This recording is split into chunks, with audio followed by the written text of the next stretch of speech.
While we are pretty much always exhausted on a trip like this, while Jen prioritizes getting as much sleep as possible, I tend to wake up early so I can enjoy a little time on the boat before everybody's running around. As I mentioned before, our daily schedule was controlled by this dive board. We would generally wake up, have a snack, which they called small breakfast, and then we would get ready for our first dive. This is one of the big advantages of a liveaboard, just how efficient it is. You're basically either sleeping, eating, or diving. The way it worked is if you see a dive marked for 7:30, we all had to be in the dining room at 7 o'clock to do our briefing. Briefings would cover things like where the site was, what the name of it is, any interesting factoids about the dive, what we might see as far as creatures and corals, and any special challenges like current or spots we had to watch out for. The current is generally coming either this way or that way through it. First dive of the day this morning is going to be over around the tip of that island. It's called Scone Island or Bat Island, and I can't wait to get underwater. Just super excited to see what's right below the waterline.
And, much to Jen's delight, there were clownfish.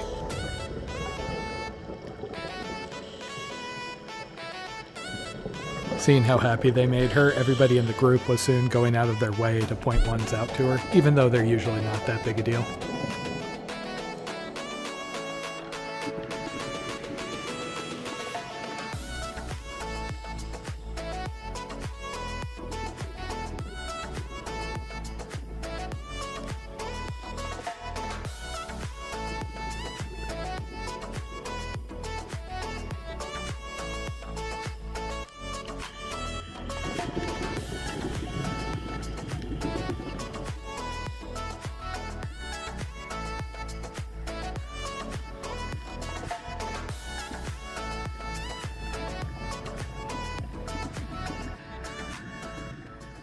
Similar to the Socorro trip, because we were on a busy boat with a lot of other people who probably didn't want a camera constantly jammed in their face, I don't have a ton of connecting footage, but as a general rule, after a dive, we dried off, filtered down to the dining room for a buffet breakfast, and then had about an hour to recover before the next dive. Doing some surveys, and that's what's into surveying above water.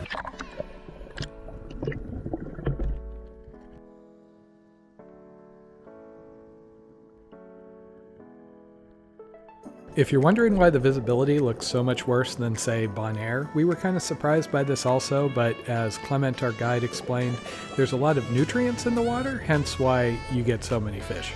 It also varied quite a bit from dive to dive, and even sometimes just area to area of a given dive.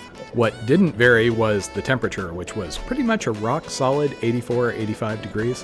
Since all we own is 5mm and 7mm wetsuits, we decided to rent 3mm for this trip. However, it turned out the one that they gave me was basically too tight to go around my chest. hence why it's unzipped here in this shot from the first dive, and by the second dive I decided, screw it, I'm just going to wear my Bonaire outfit. Swim trunks and a rash guard. It actually feels a lot better diving like this, you just feel so unencumbered. The one downside is if you have any exposed skin, you get these little jellies sometimes that will just sting the ever-living crap out of you. I really should have had a skin suit with me.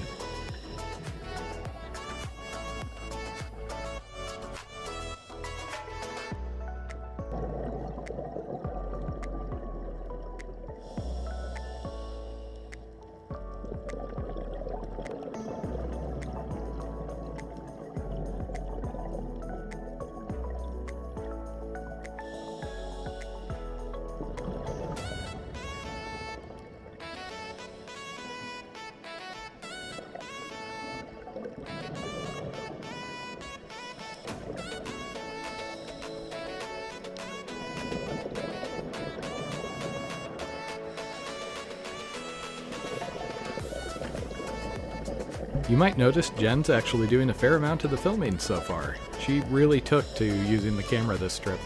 Hence the good amount of clownfish footage we have.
Back in the days when we had a saltwater aquarium, we actually had one of these guys that we just adored, so we always loved seeing them out in the wild.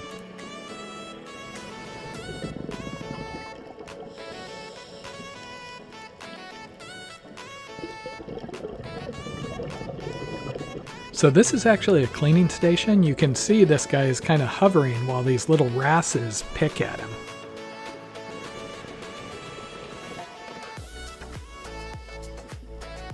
If you wait around long enough, you'll actually see multiple fish come by.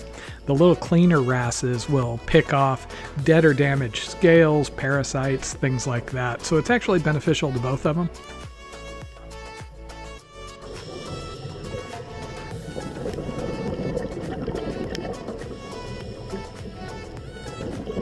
There's a stonefish hiding here in plain sight. Can you see it?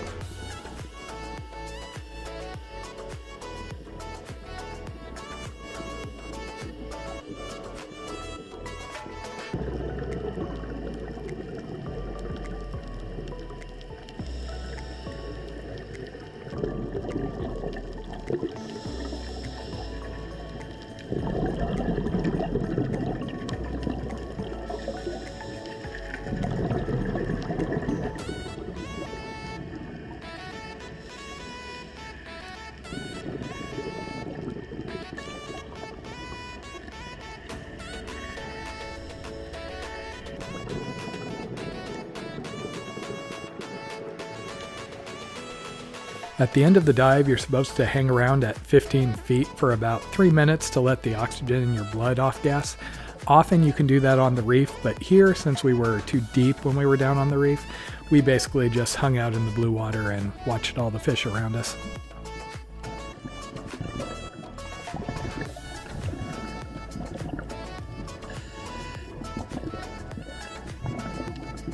That, or people find ways to amuse themselves while they're waiting.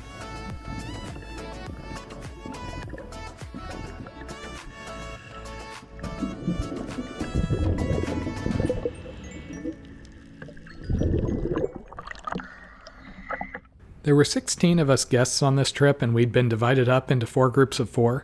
Each group had a dive guide who was with us the entire time in the water, as is usually the requirement in places like this, hence why we enjoyed Bonaire so much. That can sometimes be a bit of a mixed bag. On one hand, if you get somebody good, they know the dive sites and make sure you see as much as possible. And of course, you don't have to worry about navigation in unfamiliar waters. However, if you had bad luck, you can end up with a group severely limited by weaker members, or be the one group that misses out on some awesome experience like the hammerhead shark swarm in Socorro. We've been pretty lucky with all our liveaboards, and that continued on this one. The other 2 divers that were with us, David and Chloe, were laid back and matched our air consumption pretty well. And our guide Clement was also the cruise director. He had a massive amount of experience with north of 8,000 dives across the world, and had obviously spent a good amount of time here in Raja. These dinghies would ferry us out to the dive site. They could only carry a single group of 4 plus a dive guide. I mean, in a pinch, they could jam 2 of them on the boat, but it didn't make for a good situation when we had to roll off. So they had 2 of them, but one was always on station at the dive site if there were divers below. So only one group was actually able to head out at a time. Each day, the group order would rotate, so once every 4 days, you would go first and have to hustle, or go last and get to do a lazy prep.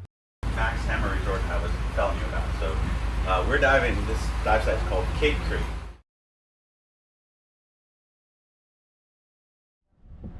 I tended to like the days we got to go first, where Jen was more of a fan of the relaxed starts like this when we were last. Now do your reaction.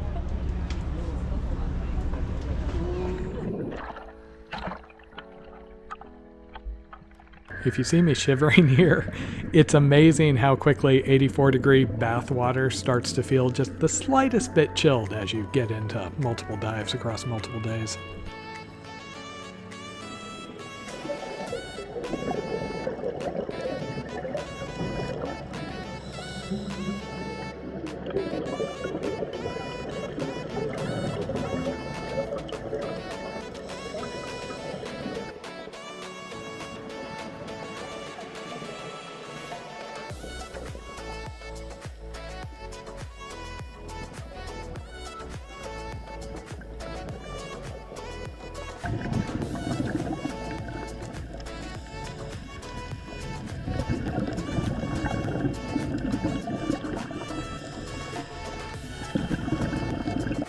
Remember I was talking about how protective clownfish can be about their anemone?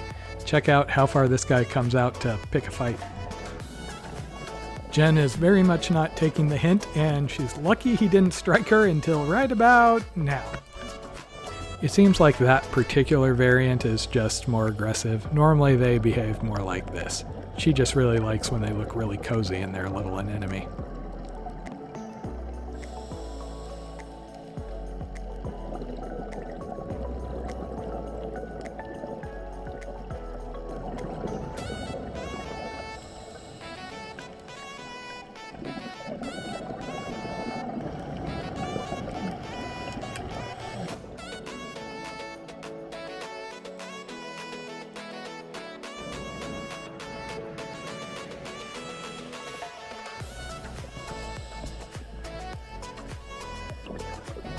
Raja is known for having currents which can be challenging when you're diving. I'll talk more about them later, but for here you can see we are kind of drifting along when they're going the right direction for us.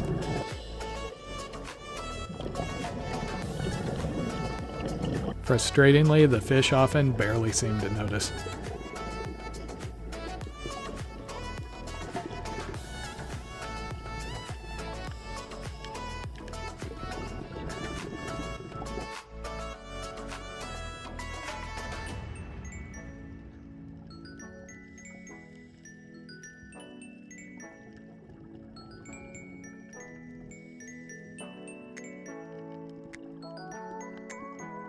If you've heard about coral bleaching, that is sadly kind of a reality of the oceans these days. We did see a fair amount of it, but it was much worse in this first area.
then once we get to the surface, we take a light and shine it down. Most days on the Ilike, we were going to be doing 4 dives, and the last of those would be either a night dive or a sunset dive. Diving at night is something that not everybody enjoys. They tend to be a little bit on the claustrophobic side due to the darkness taking away any sort of wide-angle view, and also because people tend to crowd around anything cool they come across in the sand. Also, they tend to be a bit colder since you've been in the water all day at that point and you don't have the warm sun on the surface. We pretty much never skip the night dives though. It's just really cool to see how different an area feels at night. Species you're used to see swimming around tend to be lying low, and predators are wandering around hunting. And you get to see cool things that aren't generally out during the day.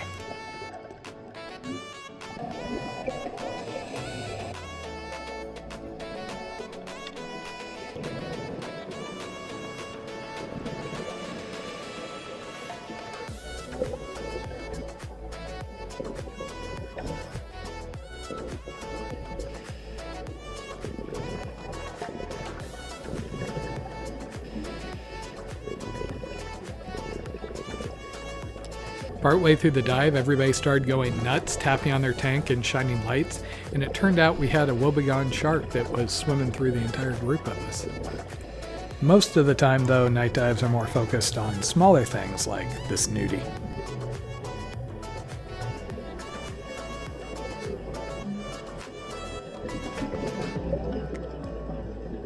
If you were thinking it must be a bummer for Jen not to see any clownfish or pufferfish, don't worry, they're around at night also.